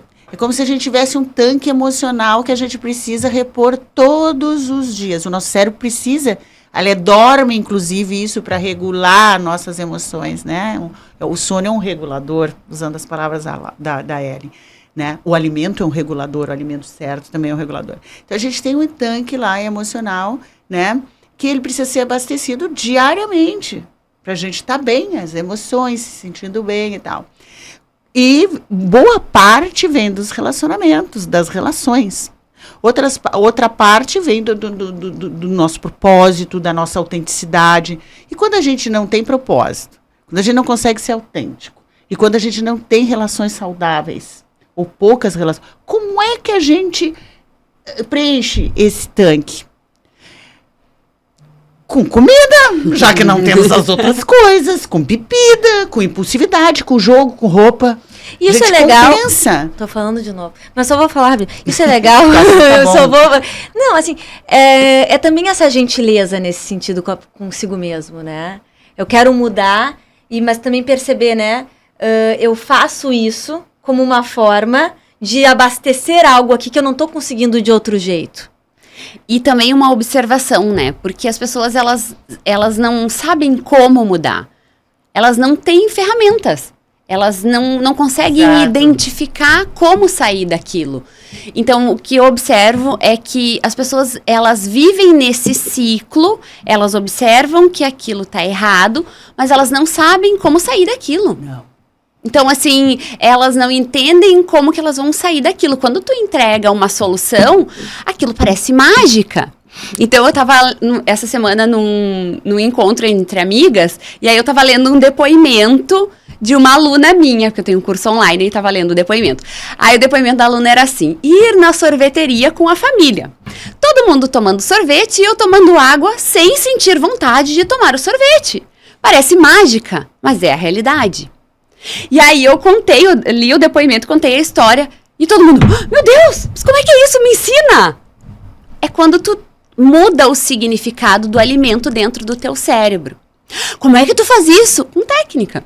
Ah, mas eu quero saber a técnica. Bom, enfim, tu entender que no teu cérebro existe uma rota programada. Então, é claro que a gente pode mudar o significado do alimento. Por quê? Porque as pessoas, elas não se dão conta, aquilo que a gente falava antes. O alimento é uma via. A gente dá um significado pro alimento que a gente quer. Alguém me ensinou que isso aqui é a cadeira, alguém ensinou que isso aqui é uma roupa, isso aqui é o microfone, isso aqui eu dou o significado. E quando isso é bem importante, Ellen, né? E isso que eu vi para mim e depois eu quis trazer para o mundo, né? E foi assim que eu criei o método do Movimento Perfeito. Me diga como, porque quando eu atendia como psicóloga, vinha casos assim, eu não estou dormindo de noite. Eu tenho fobia por isso. E aí, uma vez teve um que disse assim, e eu não quero entender da onde vem. Eu não quero entender. Eu sei que é da minha infância traumática. Uhum. Eu sei que eu tenho medo que caia um rato aqui do teto, porque na minha casa caía. Então, eu entender isso, que o meu medo é isso, eu já sei. Eu quero dormir. Tu pode me ajudar? E eu não tinha como. Era uma grande frustração. E eu ficava sem jeito, porque eu queria dizer, pois é, mas se tu não entender o teu passado e não resolver o teu passado, não dar um significado pro meu passado, isso vai levar um ano e pouco. Quer dizer que vai levar um ano e pouco, não tem garantia, eu vou continuar sem dormir. Eu digo, pois é. Eu ficava envergonhada. Eu ficava com medo, olha isso, de que chegasse alguém e eu não soubesse o que fazer com ela. Digo, não, tem que haver outra maneira, tem que saber o que fazer, tem que ser. Hoje me dá muito prazer, que eu sei que se a pessoa chegar com isso, eu sei te ajudar, me dá um orgulho. Fica aqui que nós vamos fazer tu dormir. Vamos, eu vou te ajudar. Imagina, fica aqui que a gente vai dormir junto. Senta aqui que a gente vai dormir. Não, e realmente, né, porque... E o sono é muito importante para o emagrecimento. As pessoas negligenciam muito esse cuidado. Antes eu falei, né, da questão que as pessoas buscam, né, dieta e exercício físico. E negligenciam o quê? O cuidado com a mente e o sono. Se tu não dorme bem e se tu não cuida da qualidade das tuas emoções, como é que tu vai emagrecer? Não tem como. Não tem como. Sem dormir e sem tu ter um equilíbrio emocional, não tem como. E isso tudo é treino de antecipação. Se as pessoas soubessem o poder que tem de trabalhar o cérebro, antecipar resultados, antecipar um sono bom, antecipar um dia bom, antecipar a não ter desejo excessivo por comida, antecipar se preparar mentalmente antes dos acontecimentos. Isso são sugestões que tu vai botando no mundo e tu vai te dando conta desse poder. Que tu não precisa ser pega de surpresa. As emoções não são só reações. As emoções podem ser programadas. São também decisões. Eu decido levar essa emoção para essa reunião. Eu decido olhar esta pessoa com esta visão. Eu decido, eu muitas vezes me surpreendo, quando eu decido que eu vou encontrar o melhor dessa pessoa hoje. Eu vou ativar o melhor dessa pessoa hoje. E eu ativo. Porque eu vou antecipadamente focada nisso. E não assim, vai ser uma reunião dificílima. Porque ele fala demais. Não. Hoje eu quero antecipar ele muito objetivo. Isso pega num ponto muito importante, que é a resistência para a mudança que todos nós temos. Porque quando a gente assume essa postura, o que a gente tem que assumir? Essa insatisfação que eu tenho hoje, essa situação inadequada que eu tenho hoje, fui eu que criei. Então, é minha responsabilidade de mudar. E eu falo por mim, eu tenho uma tendência, como tu falou, Rosa, de assim, aumentar o problema do drama, eu tenho também. Mas eu tenho muito um padrão de vitimização. Ai, como eu sofro. Ai, como é difícil. Então, eu vejo que é uma tendência humana, né? E cerebral, a gente potencializar as coisas. E o vitimismo, ele vem numa fala que é assim, já tentei de tudo, pra mim não dá certo. Então, quando a gente fala, e muitas pessoas veem, mas será que isso aí que vocês estão falando vai funcionar no meu caso? Funciona pra ela, que é loira, e já tem uma genética. Funciona pra Rosalia, que é assim, morena, com essa pele. Funciona pra Laura, que também tem essa genética boa, e tem esse sorriso largo. Ou seja, a gente tem uma justificativa, isso é natural, pra dizer que pra gente não dá. E quando a gente assume, não, isso é responsabilidade minha, a gente tem que abrir mão desse padrão do vitimismo. Então, a gente precisa, de novo, né, dessa dedicação. Só que quando a gente começa a experimentar esse poder de mudança, é algo que nos motiva. Então, quando a gente começa a experimentar, como esse depoimento, né? Nossa, eu posso ir numa sorveteria e não sentir vontade de comer o sorvete. Eu posso experimentar algo diferente, que era aquilo que eu e a Lau a gente estava falando. Existe algo diferente do que estar o dia inteiro pensando em comida. Existe algo diferente de eu ficar totalmente presa à opinião das pessoas. Ou seja, às vezes a gente tá numa rota ali totalmente automatizada e a gente não se dá conta que existe um mundo completamente diferente se eu me libertar desse vitimismo. Só que existe um passo que eu tenho que dar. Então, isso tudo que a gente fala é algo que para muitas pessoas parece mágica, né? Parece uma realidade, meu Deus, o que elas estão falando? E realmente é algo muito transformador e algo muito poderoso. Mas precisa de um primeiro passo. E por isso que é tão importante o nosso papel. Eu acho que a gente tem um papel fundamental na vida da pessoa. Que não a gente não pode fazer nada por ninguém. Mas a gente pode pegar na mão da pessoa e levar esse impulso inicial para que ela possa ter esse gostinho. Porque depois que ela começa a experimentar essa mudança, ela vê que é possível, ela segue, né? E quando a gente tem, assim, o gosto da mudança, a gente sabe que isso é possível, aquela coisa, né? Depois que tu vê algo, não tem como deixar de ver. Então, se tu viu que é possível, já é mais fácil. E é constante, tá? Esse trabalho que a gente tem que fazer, independente de eu ter esse método há 22 anos, de estudar diariamente. O meu primitivo está aqui comigo. E ele esquece de tudo se eu não tiver um horário para voltar e praticar. Eu tenho uma questão que é fácil para todo mundo fazer, porque me ajuda muito. Com relação a tudo, eu me pergunto, quando é que tu decidiu derrubar o teu desejo de lotar esse espetáculo, por exemplo? Às vezes tu decide assim. Então, como eu trabalho muito com o público, né? E a gente cria a expectativa de fazer uma apresentação, tem 300 lugares. Então, eu quero que tenha 300 lugares, tá? Então, eu foco em 300 pessoas, eu começo a me alinhar, e lá pelas tantas, um dia anterior e tem 50 pessoas. A realidade é 50 e temos 24 horas. E aí, é normal eu derrubar o meu desejo de 300 pessoas. E ali, eu derrubo. Eu derrubo. E eu me dou conta, tu tá derrubando o teu desejo. né? Vamos carregar um pouquinho mais.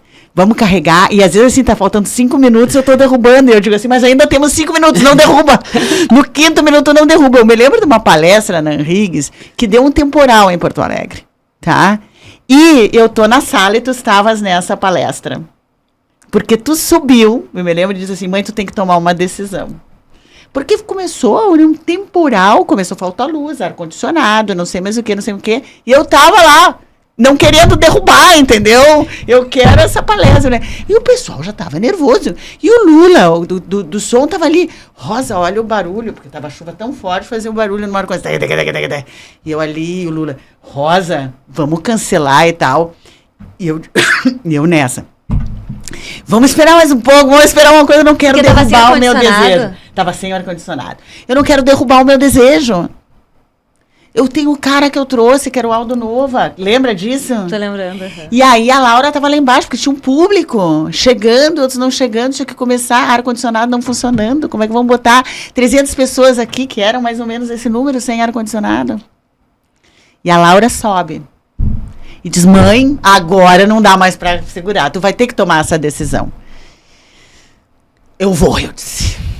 Eu vou, sem ar-condicionado, nós vamos começar. Tu tem certeza? Eu disse, tenho. Eu tinha uma fé. Aí entrou o meu convidado, coitado. Sem ar. Eu lembro disso. Suando, Tava lá. Suando, sem ar. Eu dizia, quando o Aldo parar, eu vou pegar esse microfone, a luz vai vir.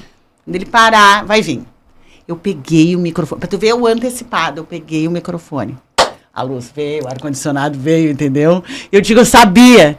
Então, eu tenho vários exemplos na minha vida que eu não derrubar o meu desejo no primeiro não, nos minutos anteriores, me levou a experiências maravilhosas. Então, eu gostaria de deixar essa mensagem. Não derrube. Não se antecipe em derrubar. Aguente um pouco mais. Aguente ao máximo. Mesmo que tudo seja o contrário. É impressionante quando a gente não derruba. É que a gente acaba criando uma vulnerabilidade, não no bom sentido, né? Porque a vulnerabilidade, muitas vezes, ela pode nos ajudar. Mas o que eu digo assim, ó, a gente não protege as coisas que são importantes, né? A visão. E aí, trazendo assim para a questão do emagrecimento, eu uso muitos gatilhos, né? Existem gatilhos que disparam comportamentos compulsivos. Às vezes, um determinado evento, às vezes, comportamentos. Então, quando eu vou fazer um atendimento, ou quando eu estou tratando essas questões de compulsão, eu ensino a pessoa a identificar os gatilhos que disparam os comportamentos impulsivos. Foi assim que tu também controlou os teus... Eu comecei a identificar. Eu chamo assim as zonas de risco. Né? Uhum. Então, a gente tem que aprender a identificar quais são as zonas de risco das nossas desistências. Às vezes, a gente começa a identificar, então, assim, a gente tem pontos fracos, né? Então, às vezes, assim, como eu citei o exemplo, o meu padrão de vitimismo é uma zona de risco. Eu tenho que estar atenta a isso. Eu tenho que estar atenta, eu tenho que saber. Por quê? Porque eu sabendo que esse meu padrão de vitimismo é uma zona de risco, eu tenho que me proteger disso. Eu tenho que saber que ali eu posso ser vulnerável e colocar tudo a perder. Então, eu fiz algo que é muito significativo para a minha vida toda, que é fazer uma listagem das minhas zonas de risco. Isso para a minha vida toda. Olha só, aqui eu tenho que ficar atenta. Verdade. Por exemplo, é uma consciência. É uma consciência. Eu, por exemplo, a minha zona de risco, sabe qual é? Agora tu falando, a minha zona de risco para não lotar um evento meu, é que eu quero apavorar a minha equipe. Eles trabalharem.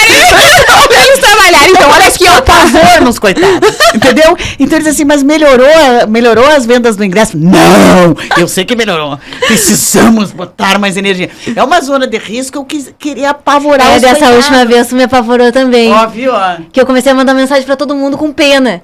Não tem ninguém no meu teatro. E eu, ai, coitada.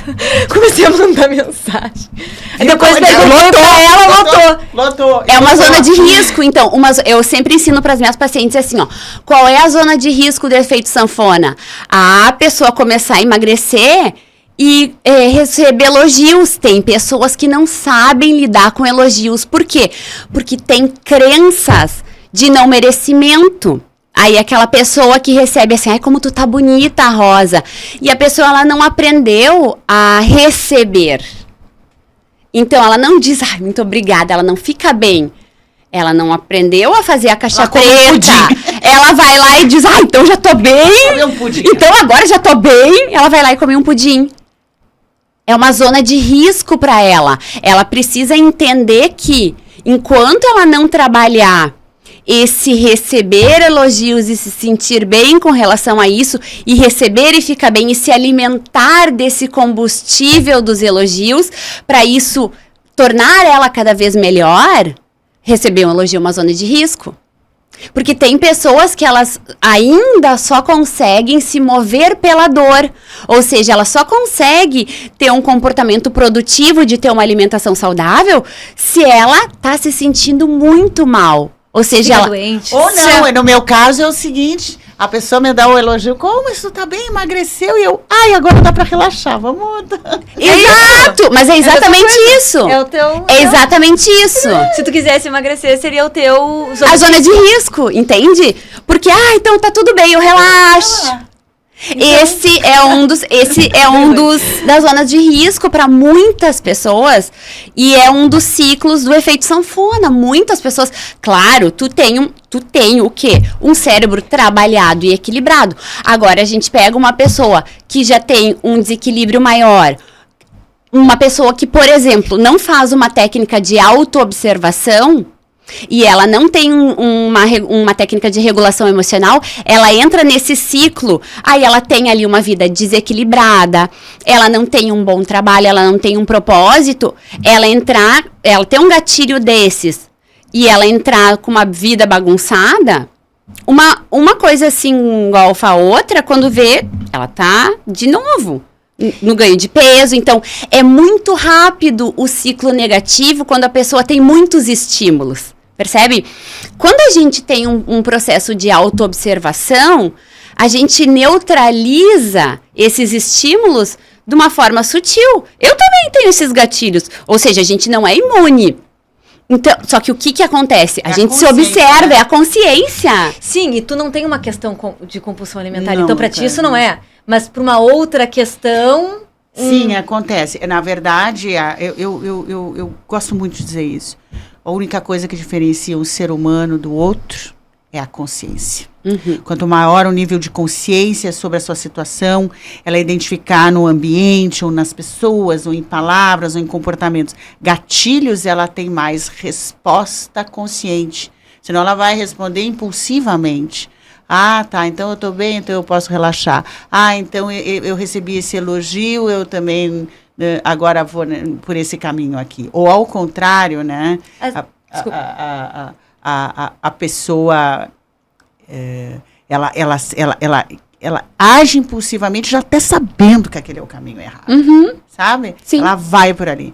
Ela precisa dar pausa. Antônio Damasio é um grande neurocientista e ele que ele colaborou com muitas das minhas técnicas, o estudo dele, por isso, o poder da pausa, né? É ativar, melhorar a área cerebral quando tu pode parar e tomar outra decisão. Estou nessa sorveteria, mas o meu propósito de ter um corpo magro, malhado, bonito, é muito mais saboroso do que esse sorvete. Então eu posso estar aqui, estou vendo todo mundo ali se deliciar, mas essa água tem um valor maior para mim, porque ela me aproxima de um sabor muito melhor na vida, que é gostar de estar dentro do meu corpo. Então, isso é o quê? É uma capacidade de parar e usar uma outra área do cérebro. E isso só se para com ferramentas. Não se para porque se quer. Essa própria lista, né? Ter essa consciência de quais são esses gatilhos. Porque pode parecer uma coisa, eu sei, mas é muito diferente. Quando tu realmente pontua, tu sabe, tu começa a perceber. Às vezes é um ambiente, às vezes são determinadas pessoas, né? E aí tu tem que ter uma estratégia para lidar naquele momento ali, né? Exato. E aí quando tu toma consciência, já fica muito mais fácil, né? Claro. O próprio Damasio fala da teoria dos marcadores somáticos, né? Então, é justamente isso, tu monitorar essa rota. Porque a pessoa, ela tomou uma decisão, por exemplo, que ela acha que é inconsciente. E, na verdade, muitas vezes é inconsciente, do comer, né? Ela vai lá e come. E é um relato muito comum. Quando eu vejo, eu já comi. Eu como sem pensar. E um relato que vem de pessoas que estão ali com o comer emocional. Come algo que nem gosta, quando nem... algo que nem tá saboroso, no momento que ela nem quer e ela nem sente o sabor. Ou seja, será que isso foi uma escolha? Claro que não. Foi um processo completamente automático. Só que por quê? E aí o Damásio fala, né? Teve um marcador atrás. Ou seja, foram gatilhos que foram disparados. Por que a pessoa precisa ter consciência dessas zonas de risco e dessa rota que fez ela tomar essa decisão? Porque se ela não retroceder no comportamento, ela nunca vai saber o que disparou. Então, eu, por exemplo, a Laura sabe disso, a evitação social, né? Eu tive um momento da minha vida que a solução mais primitiva é tu ataca, tu foge, e a fuga às vezes é evitação. Então, se eu já sei que aquele é um gatilho, eu evito. E não é a solução evitar uma festa para não comer um doce. Não existe, isso é evitação. Evitar uma festa social, porque lá eu vou entrar num processo de agradar todo mundo, que vai ficar tão pesado que eu vou voltar para casa mal. Então, entender qual é o gatilho. Eu tinha evitação social porque eu me sentia numa festa, num lugar de trabalho também. Entendeu? Então, principalmente com algumas amigas. Esta Rosalie escreveu um livro. O livro maravilhoso. Era uma apresentação querida de uma amiga minha. Mas no momento que ela falava isso, eu começava a fazer uma palestra sobre o livro. Mas eu fui lá só para me divertir. Eu tive que entender isso. E me antecipar. Por que eu vou nesse encontro? Porque eu vou me divertir. Por que eu vou nesse lugar? Porque eu quero isso. Isso é antecipação. Então, eu consigo estar socialmente num lugar porque eu antecipei o que eu quero daquele lugar. Hoje. Mas teve um momento que eu me senti uma pessoa inadequada, porque eu ia e sofria. Depois eu evitava, me sentia inadequada, porque evitava. Então, era um desconforto ir e não ir. Também não ir, não adiantava, porque eu me sentia num desconforto. Então, essa consciência, e além da consciência, a antecipação.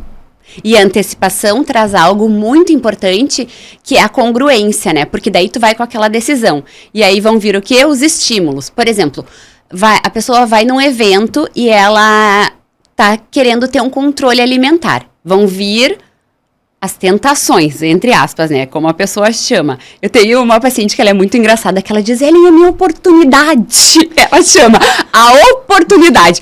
Como se a comida não tivesse disponível nunca mais na vida, né? Ela diz assim, a oportunidade de eu comer. Eu não poderia perder aquela oportunidade. Eu disse, gente, mas assim, a oportunidade de tu comer, tu tem boca, e assim, tu não tem dinheiro, tipo assim, amanhã vai sumir o dinheiro da tua conta que tu não vai nunca mais poder comprar nada.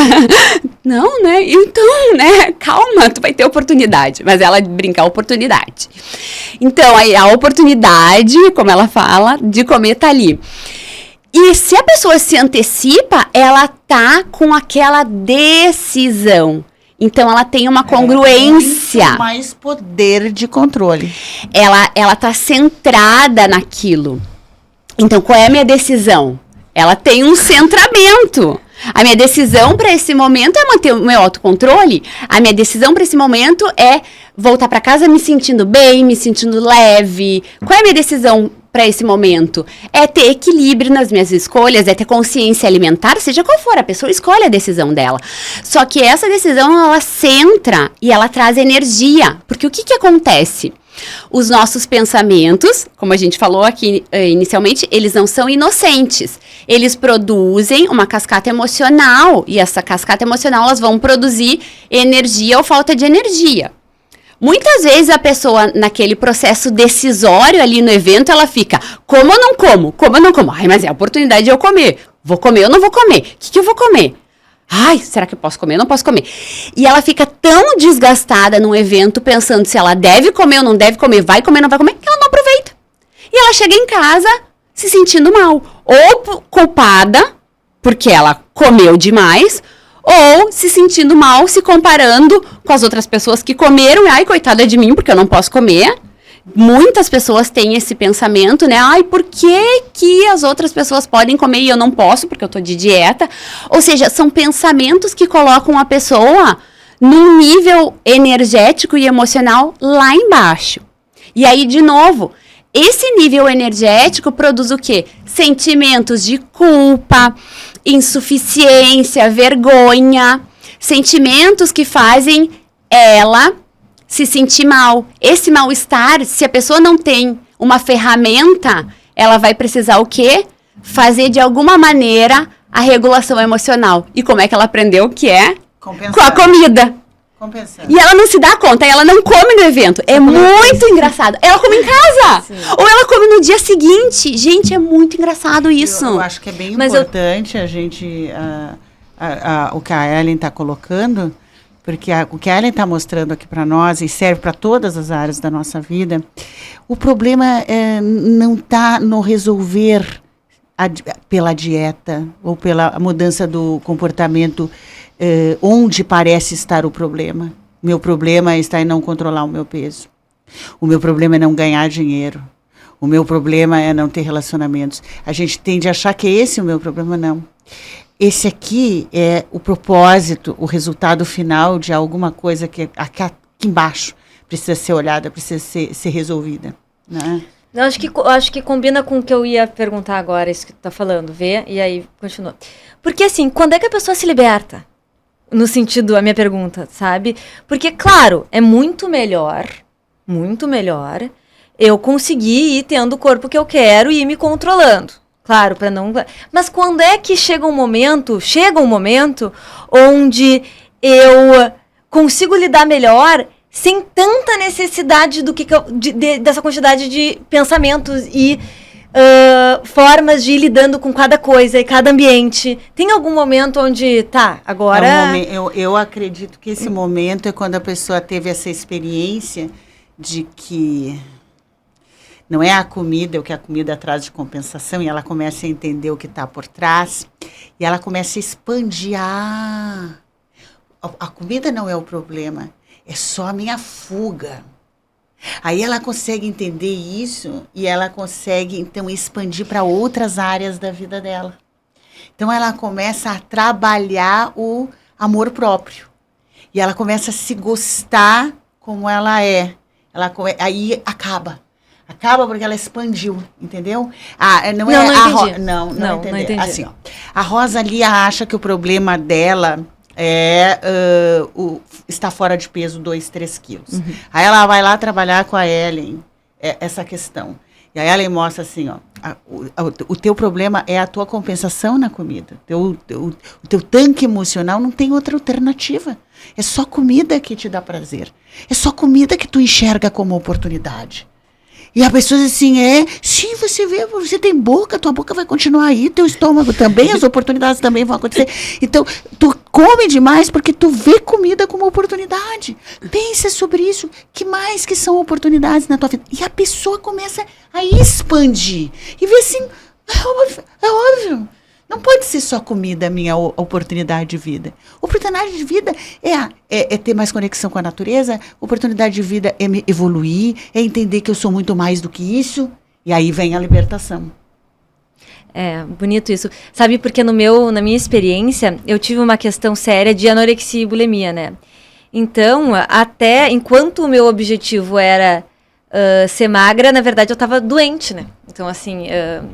conseguir o que eu queria era... Conseguir a doença, né?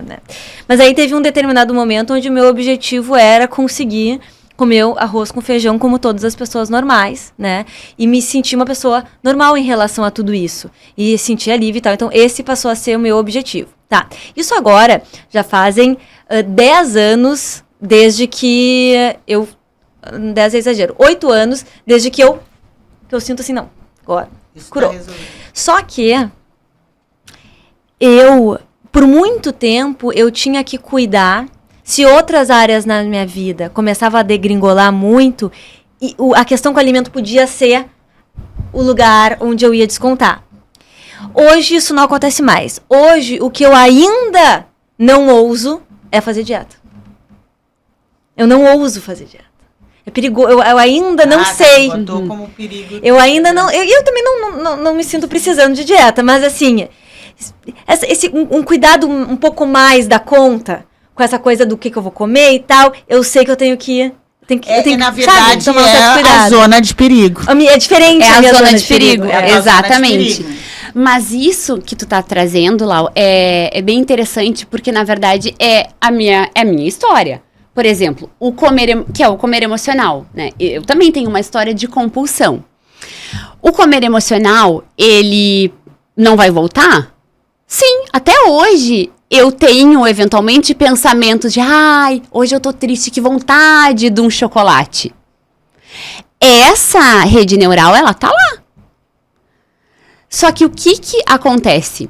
Isso pode ser um sinalizador. E a gente sempre tem o poder de escolha. Então, a gente pode utilizar, eu acho que assim, tem duas questões. A gente pode praticar o nosso poder de observação, como a Rosa diz. A gente tomar consciência disso. Eu ter consciência que essa programação da comida é a minha programação de base e ok, eu não vou brigar com isso. Eu tô no comando dela, eu tô no domínio dela, eu sei que ela existe. A questão o problema, e a questão era quando ela me dominava. Agora, se eu tô, assim, garantida, se eu tô observando os meus padrões comportamentais, se eu tô fazendo as técnicas, se eu tô me observando, eu sei que se um pensamento vem, se um comer emocional vem, eu vou saber como lidar. Agora, se tu entra num ciclo de comer emocional, tô usando comer emocional no caso da compulsão, né? Se tu entrar num ciclo, aí sim tu vai entrar no limbo. Mas, num determinado momento, para uma pessoa que tem como eu, essa rede neural da comida, o comer emocional, ele pode ser até um sinalizador de que algo na tua vida não tá bem. Sim. É como eu uso. Quando vem o sinal da fome, isso inclusive eu aprendi com a Rosa. Quando vem o sinal da fome, eu já sei. Algo em mim não tá bem, é algo que eu não tô vendo. É como se o meu corpo me mandasse um sinal. Opa, tem alguma coisa que eu não tô olhando. É como se fosse uma sabedoria mais profunda. Que vem pra te dizer assim, ó, tem algo na sutileza que tu não tá observando ainda. Cara, isso é muito interessante, né? Como o corpo é inteligente. O corpo, ele fala. E que bonito, né? Vocês Ele te sabem ajuda. o que eu tenho compulsão? Vocês falando de comida, eu não tenho compulsão à comida, né? Mas adivinha do que eu tenho compulsão? Isso é a Laura, que me conhece. Limpeza. E eu tenho que controlar isso.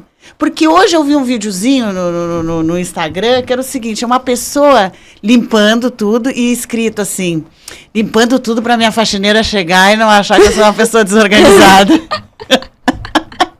E eu me identifiquei. Eu me identifiquei. Na quarta-feira eu tava saindo de casa, né? Que eu ia lá pra casa da Laura pra ficar com o Noah e tinha outros compromissos e tal. E a faxineira vai chegar, eu não ia ficar até sexta-feira, o apartamento ia estar lá, ela ia chegar. Aí, de repente, eu digo, não, vou dar uma varridinha. Vou dar uma varridinha. Por que eu tenho que dar uma varridinha?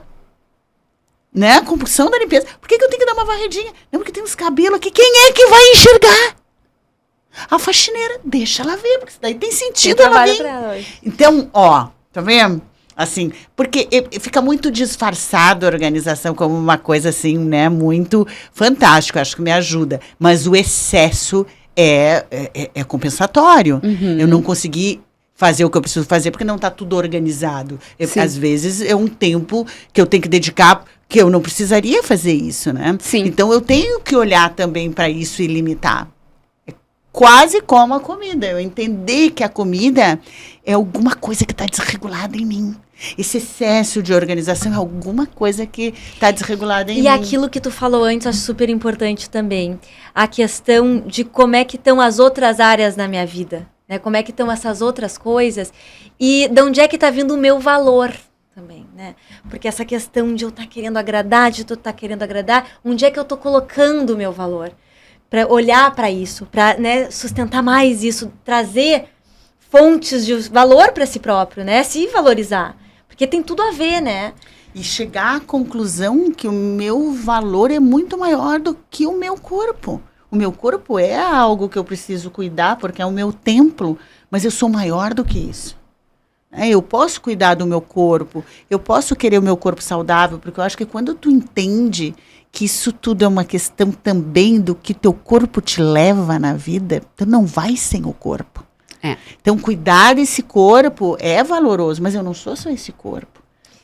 Com certeza. E também a percepção, né, de que a gente experimenta a vida com ele, né? Ele é um presente desse jeitinho, né? Ele é inédito, né? Não tem nenhum outro igual a esse teu, né? E um dia ele vai desaparecer da Terra. Então, honrar essa experiência, né, com ele, porque ele é a edição limitada. Super limitada, né? Então é aquilo, assim, que no superficial a gente tem várias questões para resolver. E como a gente precisa ter nesse superficial várias questões para resolver? Porque vamos numa nutricionista como a Ellen, achando que só vamos ter uma dieta, e ela nos mostra coisas muito mais profundas que a gente precisa resolver. Então tu sai da tua consulta, tu não só emagrece, tu não só chega no teu peso ideal, como tu também chega numa consciência maior de ti. De entendimento maior de ti. Olha teus gatilhos. Olha que está descompensando aqui, porque tem outras coisas que tu não quer enxergar. Vamos enxergar isso tudo. E aí é que tá. Quando é que isso acaba? Isso acaba quando nunca acaba. Porque você se expandiu e viu um olhar muito maior. Muito maior o resolver o teu corpo. Tem muita coisa mais importante aí. E nesse momento é tão bom quando é tão bom, sabe por que é tão bom? Porque começa a perder, tanta superficialidade começa a perder sentido. Tu sabe que o teu corpo é importante para ter essa experiência única na vida, tu não vai em nenhum lugar sem ele. Mas também ficar obcecado por uma cintura que tu não tem, por uma magreza que tu não tem, também é uma perda muito grande de tempo, né? Então, eu acho que assim, é bem importante. Eu sempre digo, para ser feliz, a gente precisa de problema. Não tem como ser feliz e evoluir sem problema. Então, dê boas-vindas aos problemas, porque são eles que nos deixam mais expandidos. Não tem como. Então, sabe, é eles. A gente precisa deles para ser feliz. Tem uma frase que eu usei durante muito tempo do Movimento Perfeito que eu queria falar aqui, que é: eu me aceito 100% com tudo que eu sou e com tudo que eu não sou. E foi libertadora, porque era a frase do amor, né? Do se amar, que é isso, né? É verdade. É verdade. Bom, gente, eu acho que estamos no final do nosso encontro. Foi um bom encontro para vocês? Maravilhoso. Para mim, vocês fizeram aqui uma homenagem ao meu método, que é a missão de vida, a minha missão. Então, me emocionei. Que bom. E ter vocês duas aqui contando do meu método, a transformação que ele fez na vida de vocês e está fazendo através de vocês em outras pessoas, é assim, é um prêmio, é um presente. Estou muito feliz. Muito obrigada, Ellen e Laura, por me dar esse presente. Ai, eu sou chorona. Ai, eu sou chorona. Isso é um bom indicador de que o programa tocou um lugar fundo dentro de nós. Muito bom. Que vai tocar as pessoas que vão fazer sintonia, né? Exatamente. As pessoas que estão nos assistindo. E o que eu quero falar para as pessoas é que elas tenham essa percepção, assim, de que o nosso corpo, né, realmente é um meio o nosso meio de transporte, né? Mas que às vezes a gente fica muito presa nessa questão estética. E eu acho que as redes sociais, elas impulsionam muito essa questão da comparação. E às vezes a gente olha para essa questão do corpo, a gente se compara o nosso corpo com o corpo das outras pessoas. E a gente eu achei muito tempo que eu não tinha as coisas porque o meu corpo não era de determinada forma, né? Tipo, eu não tô conseguindo isso porque eu tô com 5 quilos a mais, porque eu tô com 2 quilos a mais, eu tô com 3 quilos a mais. E às vezes a gente não se dá conta que o peso que a gente quer perder não é esse peso aqui, é o peso que tá dentro, né? Então, a gente precisa não só se tornar mais leve fisicamente, mas a gente precisa se tornar mais leve emocionalmente, mentalmente, energeticamente. A gente tem que trazer mais leveza para nossa vida, para as nossas palavras, para as nossas atitudes. Então, quando eu falo assim de emagrecimento, quando eu penso em nutrição, que a gente possa não só ter assim mais leveza na alimentação, na nossa comida, mas que a gente possa ter mais leveza na nossa vida. Que quando a gente pensa assim no nosso corpo leve, que seja esse corpo leve, sim, fisicamente, mas com uma alma mais leve, com uma vida mais leve, né? Que a gente possa ter mais leveza, porque a gente precisa disso, né? Olha que conclusão, filha da mãe! Muito bom! Olha que... Esse é o sentido do pod Filha da Mãe. De poder chegar e dizer assim, ó, mas filha da mãe! Boa conclusão, Então é isso, né? Que a gente tenha mais leveza. Muito bem, muito obrigada por todos que estão aqui com a gente hoje. Muito obrigada, Laura. Obrigada, Laura Rosa. Foi um prazer.